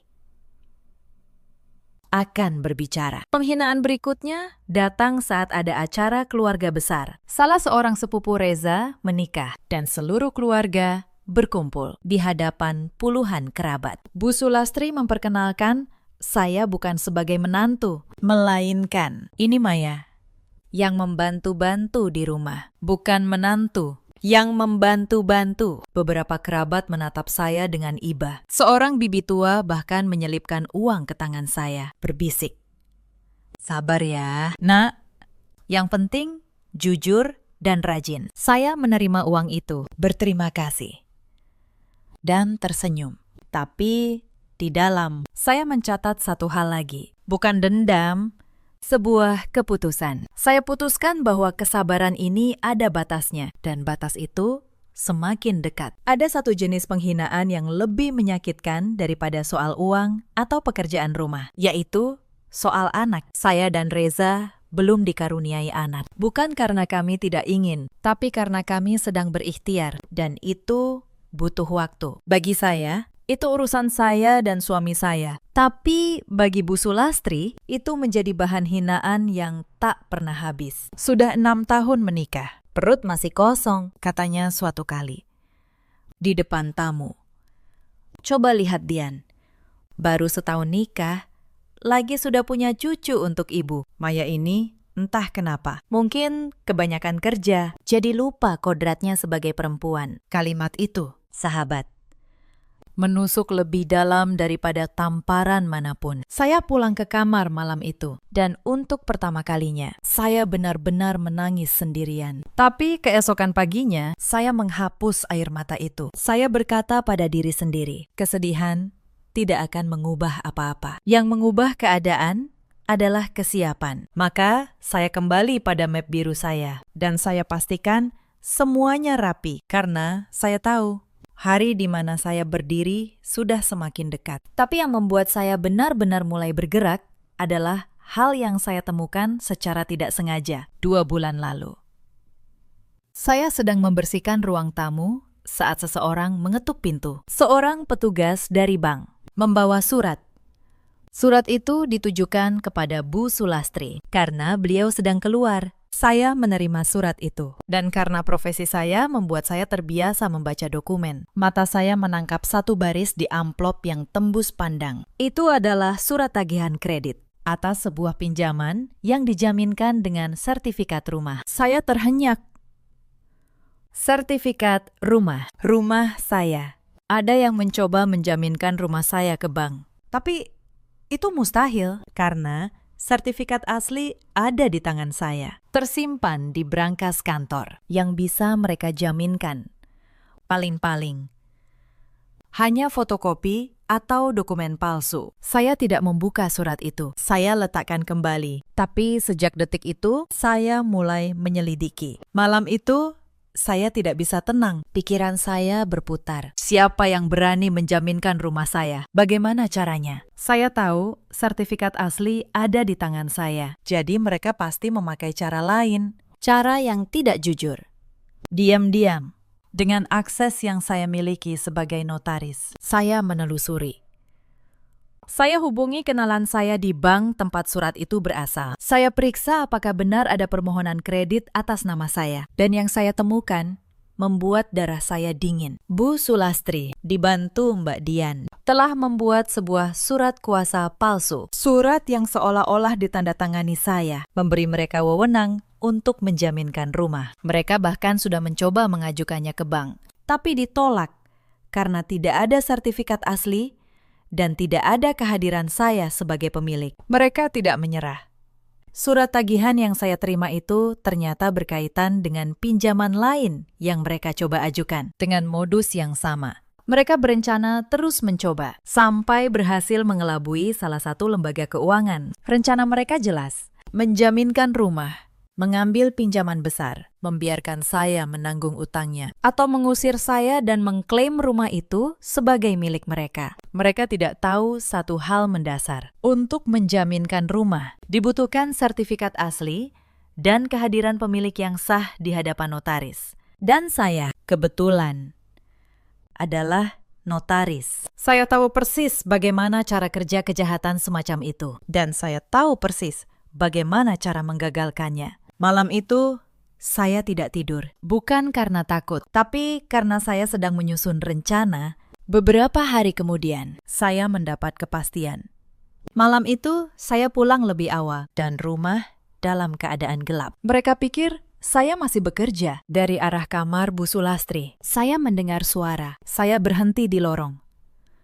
Dan tanpa sengaja, saya mendengar percakapan mereka. Bu, pokoknya begitu surat kuasanya jadi, kita langsung ke bank.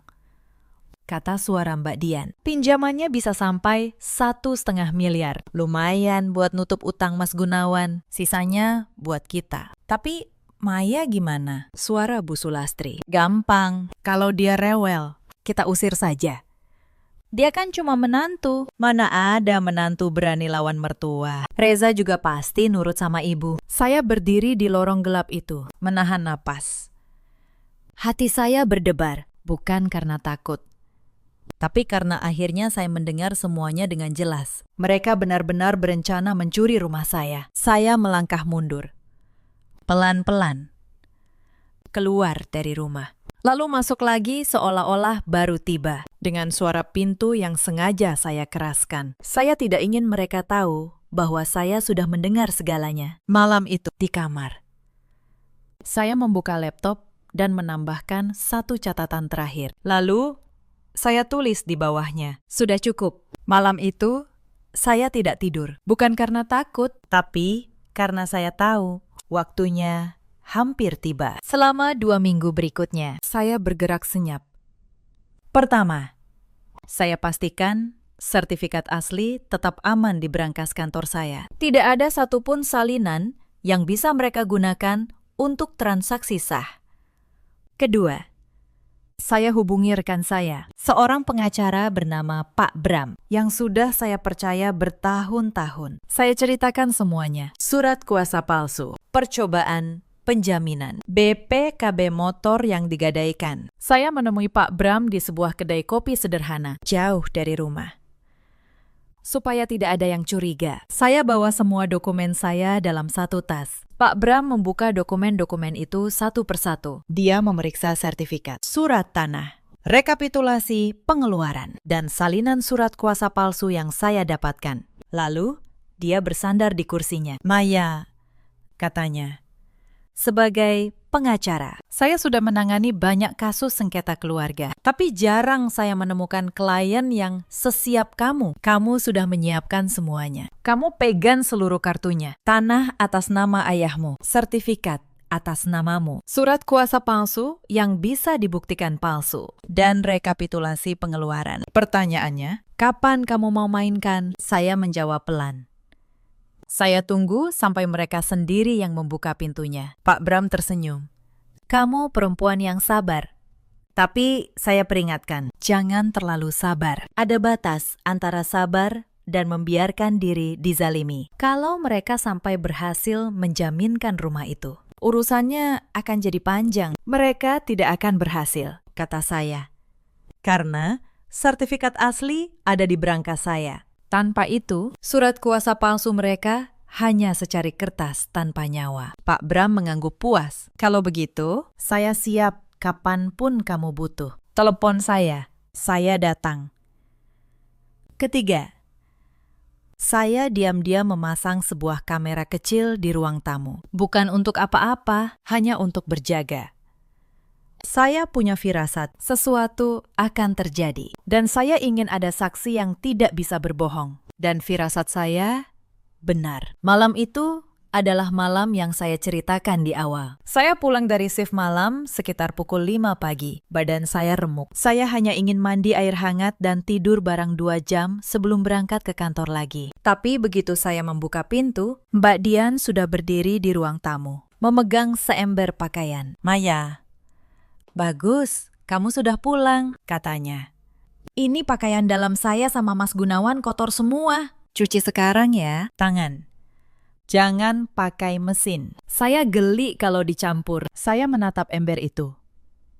Lalu saya menatap Mbak Dian. Dan untuk pertama kalinya dalam bertahun-tahun, saya berkata, "Tidak, maaf. Mbak, saya baru pulang kerja. Saya capek. Cuci sendiri, ya." Ruangan langsung hening. Mbak Dian terkejut. Sepertinya dia tidak menyangka kata itu akan keluar dari mulut saya. Lalu dari arah dapur, Bu Sulastri muncul. Wajahnya merah. "Apa kamu bilang? Kamu menolak membantu kakak iparmu yang sedang nifas." "Menantu macam apa kamu?" "Bu, saya juga manusia," kata saya. "Saya kerja semalaman." Saya belum selesai bicara. Tangan Bu Sulastri sudah melayang. Tamparan pertama mengenai pipi kiri saya. Lalu, tamparan kedua lebih keras. Pipi saya terasa panas. Telinga saya berdenging. "Beraninya kamu membantah," bentaknya. "Di rumah ini, kamu menurut. Kamu cuma menantu. Kamu tidak punya apa-apa di sini." Saya berdiri diam. Pipi saya perih. Tapi anehnya, hati saya justru tenang karena kalimat terakhir itu. "Kamu tidak punya apa-apa di sini," adalah kebohongan terbesar yang pernah saya dengar di rumah itu. Saat itulah pintu terbuka. Reza pulang dari Surabaya lebih cepat dari jadwal. Dia melihat semuanya. Pipi saya yang merah, ember pakaian di lantai, ibunya yang masih mengacungkan tangan. Untuk sesaat, dia hanya terdiam di ambang pintu. Lalu, sesuatu di matanya berubah. Reza meletakkan tasnya. Dia berjalan mendekat, berdiri di antara saya dan ibunya. Suaranya pelan, tapi setiap kata terdengar jelas. "Bu," katanya. "Sejak kapan ibu menampar istri saya?" Bu Sulastri tergagap. "Reza, ibumu ini cuma mendidik. Istrimu tidak sopan." "Dia." "Cukup." "Bu," Reza memotong. Lalu dia menoleh ke arah saya. Dan untuk pertama kalinya dalam waktu yang lama, saya melihat suami saya yang dulu. Istri saya bukan pembantu di rumah ini. Dia tidak akan pernah jadi pembantu siapapun. Mbak Dian menyahut dari belakang. Suaranya melengking. Reza, Kamu membela dia. Ini rumah ibu. Kalau dia tidak suka, suruh dia keluar. Dan disitulah sahabat. Kalimat yang saya tunggu selama bertahun-tahun akhirnya keluar dari mulut mereka sendiri. Suruh dia keluar dari rumah ini. Saya menarik napas panjang. Saya menatap mereka satu persatu. Bu Sulastri, Mbak Dian, dan Pak Gunawan yang baru muncul dari kamar. Lalu saya berkata dengan suara yang sangat tenang. Baik, tapi sebelum saya keluar, atau sebelum ada yang keluar, saya rasa kita perlu duduk. Karena ada beberapa kertas yang harus kita bicarakan bersama. Hari ini juga, pagi itu juga, saya minta semua orang berkumpul di ruang tamu. Bu Sulastri duduk di kursi tengah. Dagunya masih terangkat. Mbak Dian di sebelahnya, menggendong bayinya. Pak Gunawan bersandar di dinding. Reza duduk di samping saya, masih bingung dengan apa yang akan terjadi. Saya meletakkan map biru saya di atas meja. Lalu di sampingnya, saya letakkan sebuah map kedua. Map merah yang lebih tebal. Sebelum saya mulai, kata saya ingin bertanya satu hal. Tadi, Mbak Dian menyuruh saya keluar dari rumah ini. Bu Sulastri bilang, saya tidak punya apa-apa di sini. Apakah itu benar pendapat kalian semua? Bu Sulastri mendengus. Tentu saja, ini rumah ibu. Kamu cuma menantu yang ibu izinkan tinggal. Saya mengangguk pelan. Baik, terima kasih sudah menegaskannya. Sekarang, izinkan saya menunjukkan sesuatu. Saya membuka map merah. Saya keluarkan selembar dokumen. Dan saya letakkan di tengah meja, menghadap mereka. Sebelum saya menyebut isinya, saya berhenti sejenak. Saya pandangi mereka satu persatu. Bu Sulastri, yang dagunya masih terangkat. Mbak Dian, yang menatap saya dengan tatapan meremehkan. Pak Gunawan, yang menguap seolah-olah ini hanya drama yang membosankan. Mereka tidak tahu, beberapa detik ke depan akan mengubah segalanya. Ini, kata saya, adalah sertifikat hak milik rumah ini. Silakan dibaca. Namanya, atas nama siapa? Bu Sulastri meraih dokumen itu. Matanya bergerak. Lalu, wajahnya berubah. Saya melihatnya perubahan itu. Dari angkuh menjadi pucat. Di sertifikat itu tertulis satu nama. Maya Anjani. Ini pasti palsu, kata Bu Sulastri dengan suara bergetar. Bukan. Bu, kata saya, tenang. Itu asli. Tanahnya warisan ayah saya. Rumahnya dibangun dengan tabungan saya. Saya yang menandatangani akta jual beli tanahnya. Saya yang mengurus balik nama. Dan kebetulan profesi saya adalah notaris. Jadi saya tahu betul mana dokumen asli dan mana yang palsu. Ruangan hening.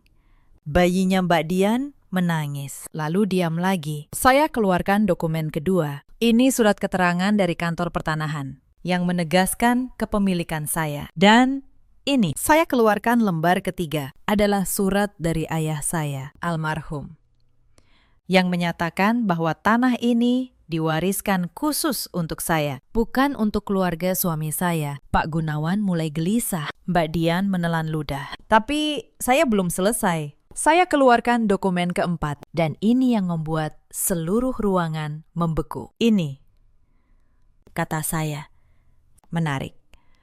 Ini adalah surat kuasa yang katanya saya tanda tangani, memberi wewenang kepada Bu Sulastri untuk menjaminkan rumah ini ke bank. Masalahnya, saya tidak pernah menandatangani ini. Tanda tangan ini palsu dan sebagai notaris, saya bisa membuktikan kepalsuannya di pengadilan dalam waktu 5 menit. Wajah Mbak Dian kini sepucat kertas. Maya, itu bukan.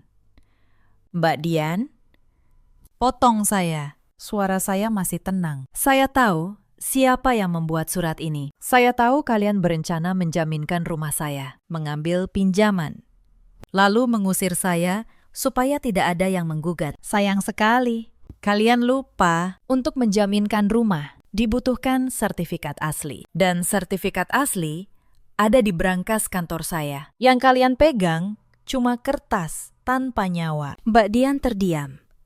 tapi saya melihat ada keraguan di matanya. Mungkin dia masih berpikir saya hanya menebak-nebak. Maka saya tutup celah itu. Mbak masih ragu. Baik.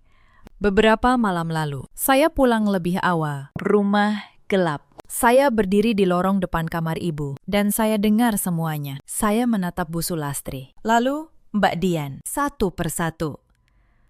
Saya dengar kalian bicara soal pinjaman 1,5 miliar. Saya dengar kalian bilang akan mengusir saya kalau saya rewel. Saya dengar kalian bilang menantu tidak akan berani melawan mertua. Dan Reza pasti menurut pada ibunya. Hening total. Bahkan napas pun seperti berhenti di ruangan itu. Saya tidak menebak. Mbak, kata saya. Saya mendengarnya dengan telinga saya sendiri. Dan saya diam. Karena saya ingin kalian sendiri yang menggali lubang ini. Dan kalian melakukannya dengan sangat rapi. Mbak Dian menutup wajahnya dengan kedua tangan. Pak Gunawan mundur selangkah. Bersandar di dinding. Tidak berani menatap siapapun. Saya menutup map merah. Lalu, saya buka map biru. Sekarang, soal uang. Saya bacakan satu persatu. Biaya listrik, air, gas, beras selama 5 tahun. Semuanya dari rekening saya. Biaya perbaikan atap. Uang setoran 3 juta per bulan yang saya bayar kepada Bu Sulastri. Padahal saya pemilik rumah. Dan 8 juta rupiah. Nilai BPKB motor saya yang digadaikan Pak Gunawan. Total semuanya, kata saya. Sambil meletakkan selembar rekapitulasi. Lebih dari 200 juta rupiah. Uang yang saya keluarkan untuk menghidupi orang-orang yang menampar saya dan menyebut saya pembantu. Hening. Tidak ada yang berani bicara. Pak Bram, pengacara saya, yang sejak tadi menunggu di luar. Masuk ke ruangan atas isyarat saya. Dia membawa map lain. Kehadiran seorang pengacara dengan map tebal di tangan mengubah suasana ruangan seketika. Kalau sebelumnya mereka masih menganggap ini urusan keluarga biasa, kini mereka sadar urusannya sudah masuk ke ranah hukum. Wajah Pak Gunawan langsung berubah serius. Mbak Dian menggenggam erat bayinya. Perkenalkan, kata saya. Ini Pak Bram, pengacara saya. Beliau kesini bukan untuk basa-basi. Beliau membawa 2 hal. Yang pertama, surat pemberitahuan resmi bahwa rumah ini milik saya dan saya berhak menentukan siapa yang boleh tinggal di sini. Yang kedua, draft laporan ke polisi atas pemalsuan surat kuasa dan penggadaian BPKB tanpa izin. Pemalsuan dokumen, sahabat sekalian. Ancamannya penjara. Bu Sulastri terkulai di kursinya. Dagunya, yang selama bertahun-tahun selalu terangkat, kini tertunduk. Sepanjang itu, Reza duduk di samping saya dalam diam. Wajahnya menunjukkan campuran antara terkejut dan malu. Dia baru tahu di hari itu juga bahwa ibunya dan kakaknya telah merencanakan kejahatan terhadap istrinya. Akhirnya dia bicara, suaranya berat. Bu, Mbak, apa yang barusan saya dengar? Apa itu benar? Kalian memasukkan tanda tangan Maya. Kalian mau menjual rumah ini diam-diam. Bu Sulastri tidak menjawab. Mbak Dian menunduk. Reza menutup wajahnya sejenak. Lalu dia berkata, selama ini saya pikir masalahnya cuma soal Maya yang kurang akrab dengan keluarga. Saya tidak menyangka kalian sejauh ini. Saya malu. Saya benar-benar malu. Dia menoleh ke saya. Maya, maafkan saya. Saya tidak tahu apa-apa soal ini. Kalau saya tahu lebih awal, tidak apa-apa. Reza, kata saya pelan. Yang penting sekarang kamu tahu. Dan kamu sudah berdiri di tempat yang benar. Reza mengangguk, lalu menggenggam tangan saya. Untuk pertama kalinya dalam waktu yang lama, saya merasa tidak sendirian dalam menghadapi keluarga itu. Bu Sulastri mengangkat wajahnya. Maya, suaranya lirih.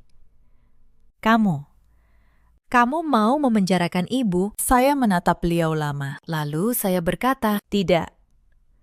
Bu, saya tidak ingin memenjarakan siapapun. Saya hanya ingin satu hal. Saya ingin rumah saya kembali menjadi rumah saya. Tempat saya tidak perlu menunduk. Tempat saya tidak disebut pembantu. Saya menoleh ke Mbak Dian dan Pak Gunawan. Kalian berdua, Saya beri waktu 1 minggu untuk mencari tempat tinggal. Surat kuasa palsu itu akan saya simpan. Selama kalian pergi baik-baik dan mengembalikan apa yang kalian ambil, saya tidak akan melaporkannya. Tapi kalau ada satu saja gerakan yang macam-macam, map ini langsung ke kantor polisi. Mbak Dian membuka mulut.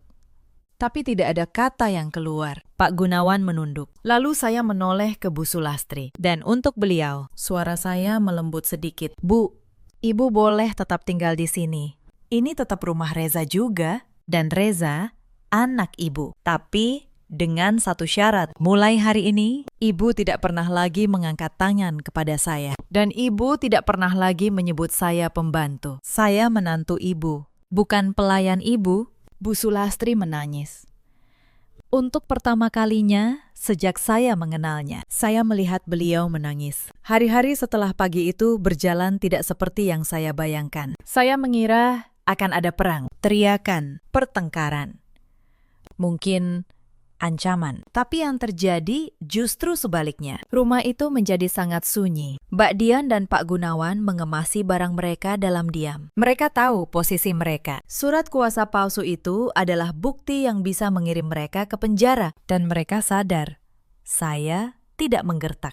3 hari kemudian, mereka pergi. Sebelum pergi, Mbak Dian sempat berdiri di depan saya. Wajahnya sudah tidak angkuh lagi. "Maya," katanya pelan.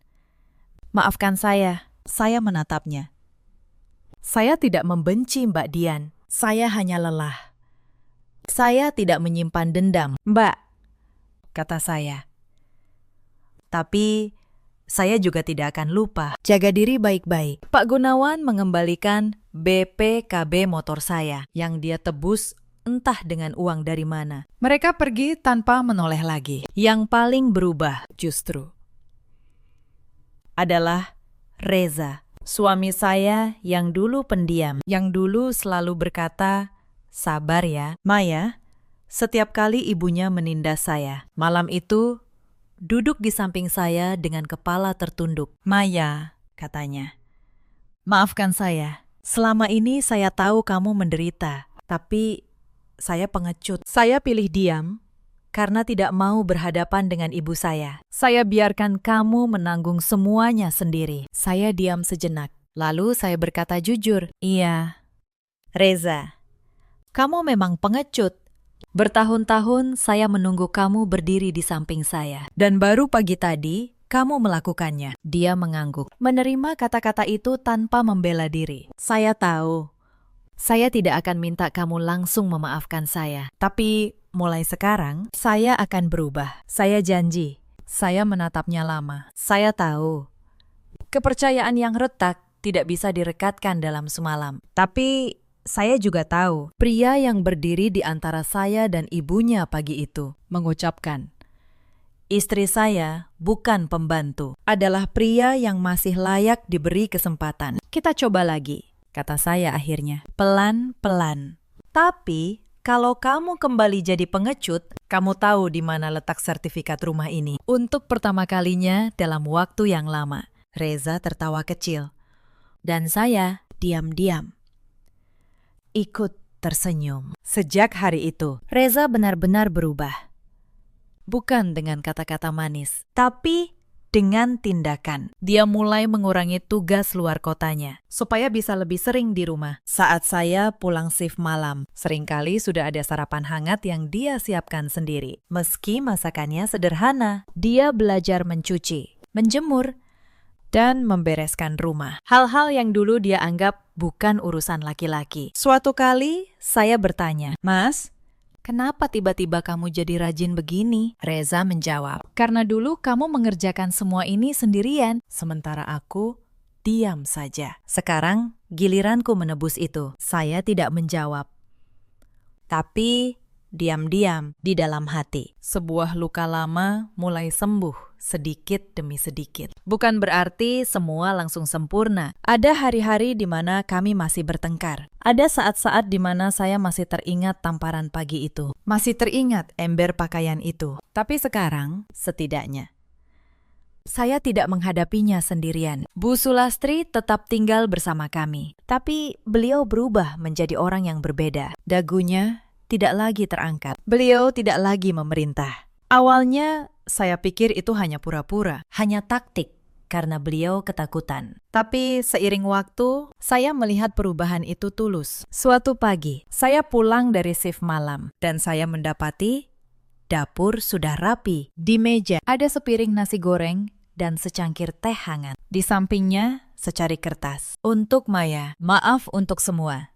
Ibu, saya berdiri di dapur itu, memegang kertas itu. Dan untuk pertama kalinya dalam cerita ini, saya menangis. Bukan karena sakit, tapi karena lega. Beberapa minggu kemudian, saat ada kerabat berkunjung dan bertanya tentang saya, Bu Sulastri menjawab dengan suara yang berbeda dari biasanya. Ini Maya, menantu saya. Dia notaris. Dia yang menjaga keluarga ini supaya tetap utuh. Menantu saya, bukan yang membantu-bantu, bukan pembantu, menantu. Kata yang sederhana, tapi butuh bertahun-tahun penderitaan dan setumpuk kertas untuk akhirnya saya dengar. Suatu sore, beberapa minggu setelah itu, saya pulang kerja dan melihat pemandangan yang tidak pernah saya bayangkan sebelumnya. Bu Sulastri sedang duduk di teras, dan di pangkuannya ada secangkir teh dan 2 piring. Maya, panggil beliau saat melihat saya. Ibu buatkan teh.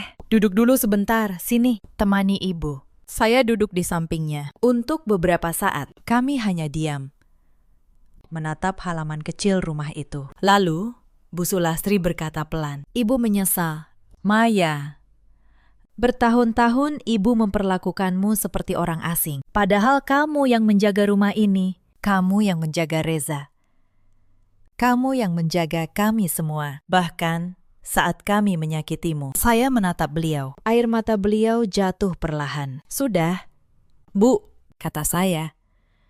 Yang lalu, biarlah berlalu. Yang penting, sekarang kita bisa duduk bersama seperti ini. Beliau mengangguk, mengusap matanya, lalu tersenyum. Senyum yang tulus, yang tidak pernah saya lihat selama 6 tahun. Sore itu, untuk pertama kalinya, rumah di Bintaro benar-benar terasa seperti rumah. Bukan medan perang, bukan tempat saya harus menunduk. Sebuah rumah dengan teh hangat dan percakapan yang akhirnya damai. Sekarang, beberapa bulan telah berlalu. Rumah di Bintaro itu kini terasa berbeda. Lebih lapang, lebih hangat.